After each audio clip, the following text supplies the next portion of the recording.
यहाँ बनिया बाबू साहब कहाँ बात होने लगा मेजर साहब, खबरदार ये बात मत कीजिए। करेंगे औकात में रहिए, हमको नहीं जानते हैं, आकाई से झाड़ी में गिर गई हमको, इतना मत बोलिए। खबरदार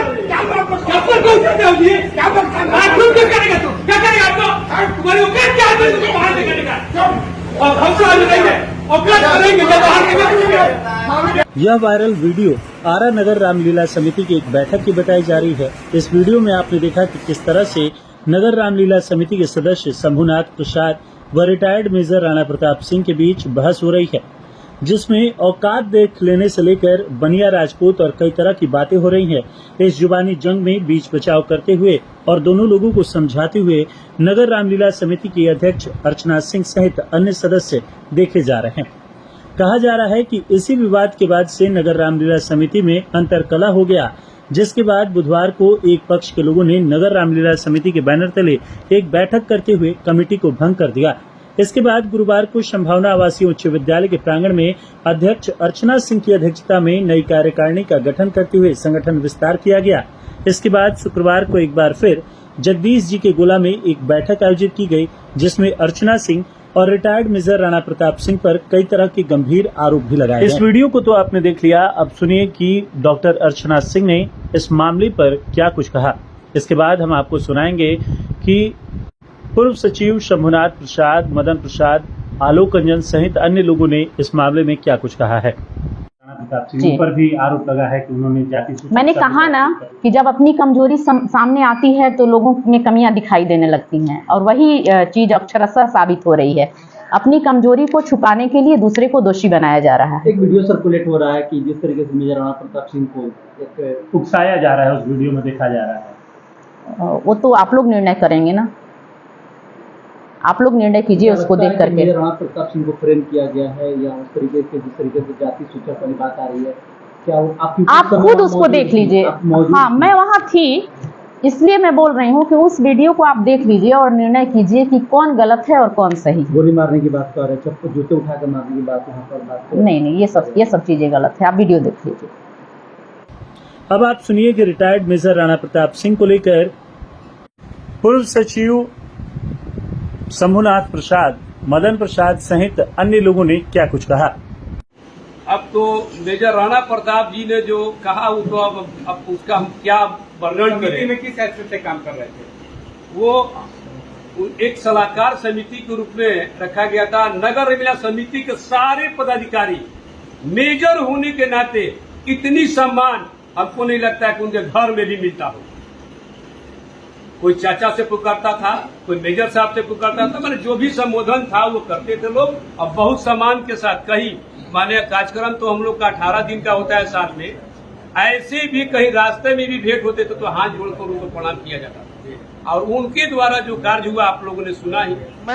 मैं इस कमेटी में जो ये घटना हुई है, मैं उसकी घोर निंदा करता हूं कि इस राम के कार्य में इस तरह का जघन्य घटना जो हुआ पिछले बार, और इस तरह के लोगों ने भाषा का उपयोग किया, और राम नाम पे मैं नहीं कहना चाहता हूं, लेकिन मैं राम नाम के बेरोज जो राजनीति करना चाह रहे हैं, मैं उसको बहुत तहे दिल से मैं घोर निंदा करता हूं कि राम का नाम लेके काम करिए, इसमें आप राजनीति नहीं करते। और ये किसी की ये जागीर नहीं है राम गद्दी, और ये सब लोग के लिए आम जो हमारे जो टीम जो पुराने लोग लगे हैं, वो जिनको चाहे उन्हीं को कार्यकारी अध्यक्ष बनाए, परमानेंट में इन्हीं का उस पे सब लोगों का टीम के बातचीत मीटिंग करके ही बनता है। कोई अपने से अपना अध्यक्ष बन जाए और कोई अपने से अपने स्टाफ को सचिव बना दे और उसको कहे कि नहीं मैं इनको उपाध्यक्ष बना दिया हूं इनको। चूंकि देखिए इसमें अभी उपाध्यक्ष सन्नी साबादी है और उपाध्यक्ष से शंभुनाथ केसरी जी,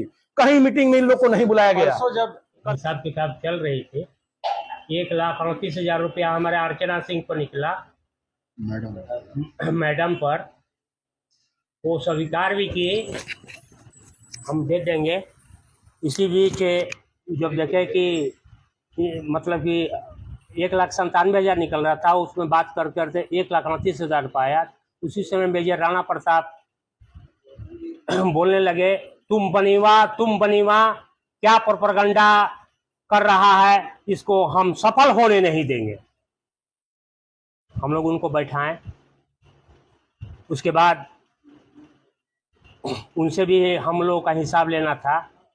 तो बोले कि हम तो हिसाब दे दिए। मैंने किसको दिए?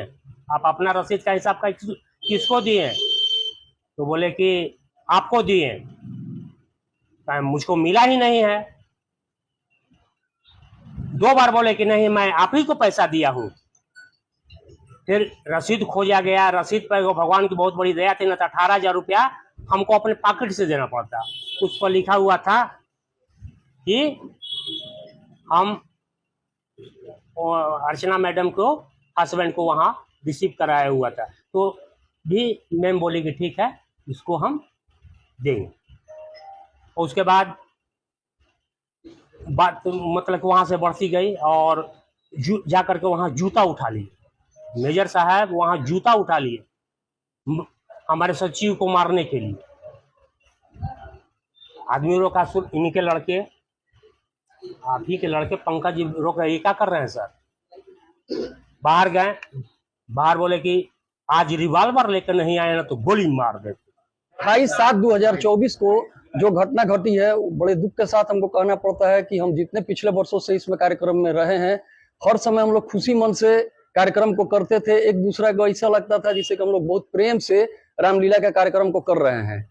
लेकिन इस बार ऐसा उस दिन घटना घटा कि हिसाब का सिलसिला चल रहा था। कोषाध्यक्ष और सह कोषाध्यक्ष और अर्चना मैम अध्यक्ष जो थी, तीनों बैठ के आपस में हिसाब कर रहे थे। इन लोगों का हिसाब 8 महीने बाद आया था, इसलिए हिसाब थोड़ा सा गचपोच हो रहा था, हिसाब मिल नहीं रहा था। इसी बीच में अर्चना मैडम पर पैसा निकला समिति का 1,38,000 रुपया टोटल हिसाब पत्र करके। इसी पर वार्तालाप चल रहा था। तभी मेजर राणा प्रताप सिंह के बगल में हम बैठे हुए थे। मेजर राणा प्रताप सिंह बोले ये सारा बनिया मिल करके जो प्रोपेगेंडा कर रहे हो, इस प्रोपेगेंडा को हम सफल नहीं होने देंगे। तुम लोग अपने आप को समझते क्या हो? पूरा हंगामा करने लगे। तब इसी बीच में मेरे सचिव शंभुनाथ प्रसाद ने इस घटना को अपने ऊपर लिया और इन्होंने उसका जवाब देना शुरू किया। दोनों तरफ से वार्ता इतना बढ़ गया कि हाथापाई की स्थिति आ गई। लास्ट में सारे समिति के लोगों ने उठ करके दोनों पक्षों को रोका। रोकने के बाद मेजर राणा प्रताप सिंह को बैठाया गया। मेजर राणा प्रताप सिंह कुछ देर बैठने के बाद फिर गर्म हो गए अपने आप। उठ करके जाकर के जूता उठा लिए कि आज हम जूता चला के मार देंगे। जूता पूरा ऊपर तक खींच लिया सचिव के ऊपर। फिर हम लोगों ने सब कोई बीच बचाव करके उनको पकड़ करके उनसे जूता छीनवाया गया, रखा गया। इसके बाद फिर जाते समय कह रहे हैं कि बनिवा सब जो प्रोपेगेंडा कर रहा है ये हम सफल नहीं होने देंगे। बाहर निकल के कह रहे हैं कि आज हम पिस्टल नहीं लाए थे, नहीं तो आज हम गोली मार देते। जब ये घटना घटी हम लोग इस बात से इतना दुखी हुए कि हम लोग को रात रात नींद नहीं आ रहा था। क्योंकि हम लोग भगवान राम से प्रेम करते हैं, भगवान राम के लिए कार्य करते हैं। इस तरह की घटना अपने जीवन में हमने कभी नहीं देखा था। डीके फर्नीचर लेकर आया है मॉनसून धमाका ऑफर अप टू 30% ऑफ के साथ। आरा शहर के ब्लॉक रोड, चंदवा और बांसटाल मीरगंज स्थित तीनों आउटलेट में मिलेगी छूट। एक ही छत के नीचे डाइनिंग टेबल, सोफा सेट, पलंग, अलमारी सहित फर्नीचर से जुड़े सभी आइटम उपलब्ध मिलेगा। आकर्षक डिजाइनिंग के साथ किफायती दर। शादी विवाह व घर को सुंदर बनाने के लिए करें खरीदारी। ज्यादा जानकारी के लिए मोबाइल नंबर है 9931224978 पर संपर्क करें और स्टोर विजिट कर मनपसंद फर्नीचर की खरीदारी जरूर करें।